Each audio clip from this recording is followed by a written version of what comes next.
Hey, here's a little intro to playing locked hands and passing diminished seventh chords. Um, so basically what this concept is you have a melody.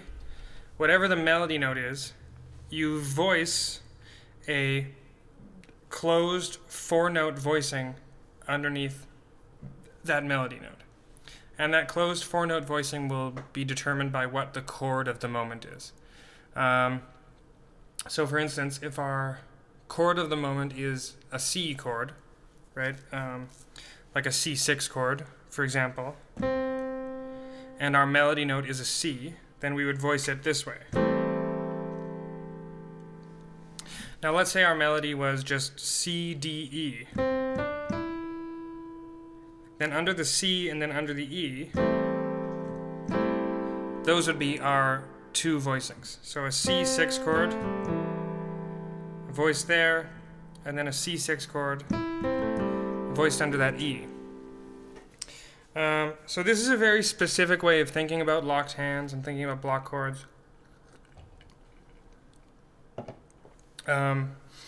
It's a style where, it's a very kind of Bill Evans-y style, where we have some kind of sixth chord, in this case a major sixth chord,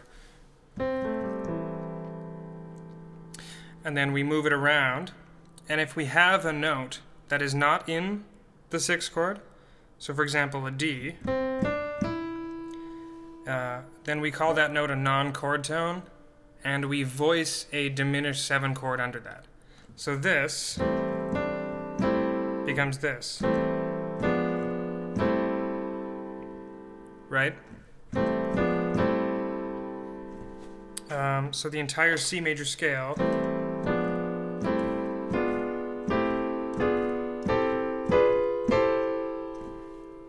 would look like that, where every C, E, G, and A, I'm voicing a C6 underneath it, and then any note in between, I am moving through them, moving between them with a passing diminished seven chord. So I'm voicing a diminished seven underneath them. And you'll notice once I got here to the G, I added a G sharp, which then moved us to the A. So that's block chords, right? So I could do this solo piano.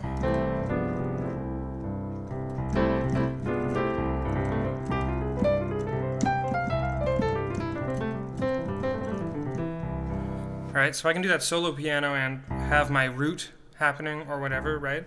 If I was doing this in a trio, what I could do is take that melody note and double it down the octave.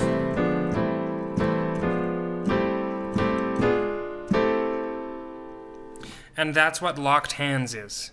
So this is basically big band saxophone writing, where you'd have soprano 1, soprano 2, tenor 1, tenor 2, baritone. And this is a really popular way to voice saxophones in like solis and stuff. This is a really popular way to voice them in solis. And also in like really trad saxophone writing, they also move through diminished sevens. We could apply this also to a tune. So let's say like My Romance. My Romance.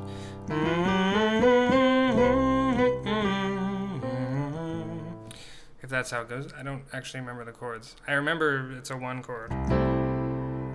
So we have E, F, G. So under that E, we'd voice a C major 6. Under this F, voice a diminished 7. Under this G, a C major 6. Right? Oops. And I haven't practiced this, so I'm not gonna, it doesn't just happen for me. I know very few people who can really improvise on this fluently. There's probably a lot of cats in New York who can do it. Hannah Barstow, a pianist out of Toronto, apparently she's really good at locked hands. Or they're really good at locked hands. but I don't know many people who are really fluent in this.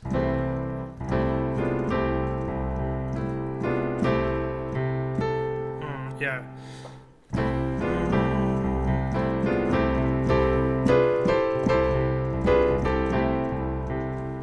So that's how it would work, basically.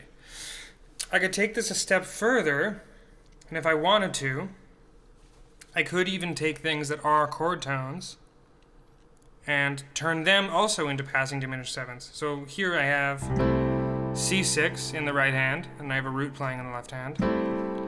Passing diminished, C6.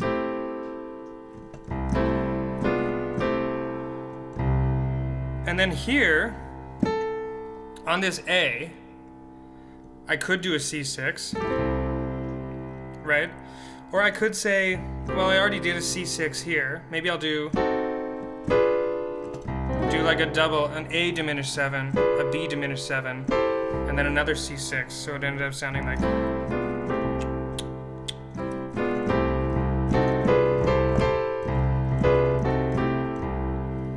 right?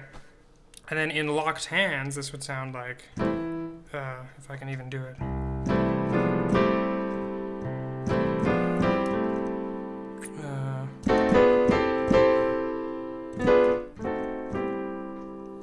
So that's how it would sound in locked hands. It's exactly the same, but I'm doubling that melody an octave lower in the left hand, and sometimes even distributing things between the two hands, sometimes taking two notes in the left hand. Although it's good to know how to do one, or it's good to know how to do all the notes in the right hand. Sorry, good to know how to do it in one hand, so that you can play,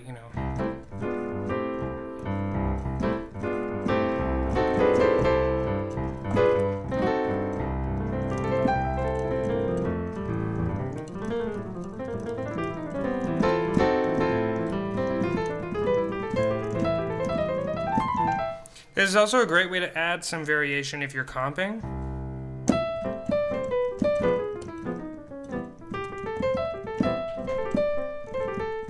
For example, right? So if you're comping, you can add some variation, move through things here. Right? Or if you're comping for a horn player, imagine think of it orchestrally.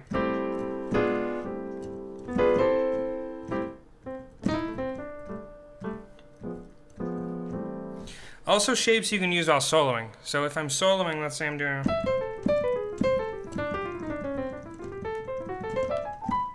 Oops, let me try that again.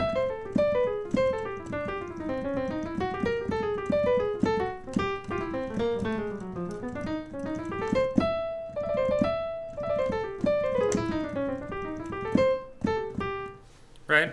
So what I'm doing there is I'm taking arpeggios, moving between C major 6, and then different diminished seventh chords.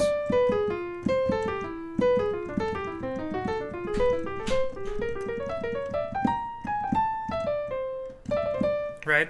So the moral of the story here, really at the end of the day, is that a diminished seventh is 3 minor thirds, it's 2 tritones. It'll pretty much resolve anywhere. That's kind of the moral of the story, right? So if I have this, doesn't sound unconvincing, right? Some resolutions are stronger than others, but that's not unconvincing by any means. Right? So just to reiterate, I have a melody note. I'm going to voice a chord under it, in this case, a major 6th. Right? Sorry, that's how it looks. I can do left-hand figures. If I have a non-chord tone, I'll voice a diminished 7 chord under it. So that as I'm moving through them,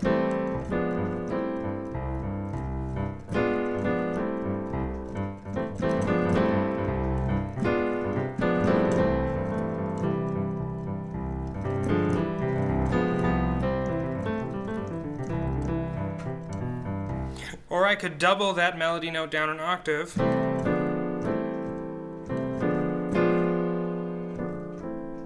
And that's what locked hands playing is. So let's try this in another key. let's do the key of G flat.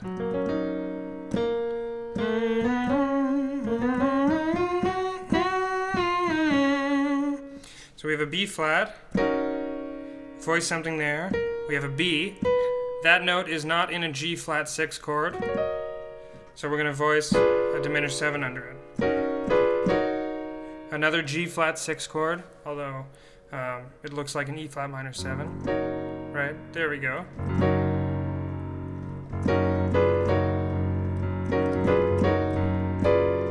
Is that right?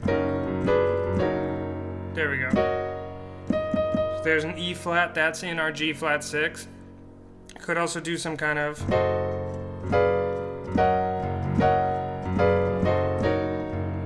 something like that. So moving it through another key, doing exactly the same thing.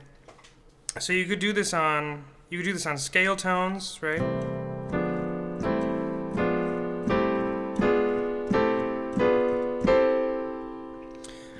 You could do this over intervals, like let's say move up a fourth, down a second.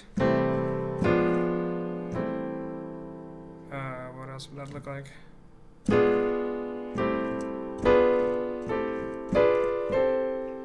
Something like that, right? So I'm leaping up to the nearest diminished 7 chord. That's not a second away. I'm leaping up to the nearest diminished 7 chord, the nearest leap of a diminished 7 chord, because I guess that's closer, but that's just a step, so it's not as fun, you know. Yeah, and that's basically what a passing diminished 7 chord is. We have a melody, and we're voicing a chord underneath every note of the melody. And then when we have a non-chord tone, we voice a diminished 7 chord underneath it to pass through it. And that's really all there is to it. Okay, see ya.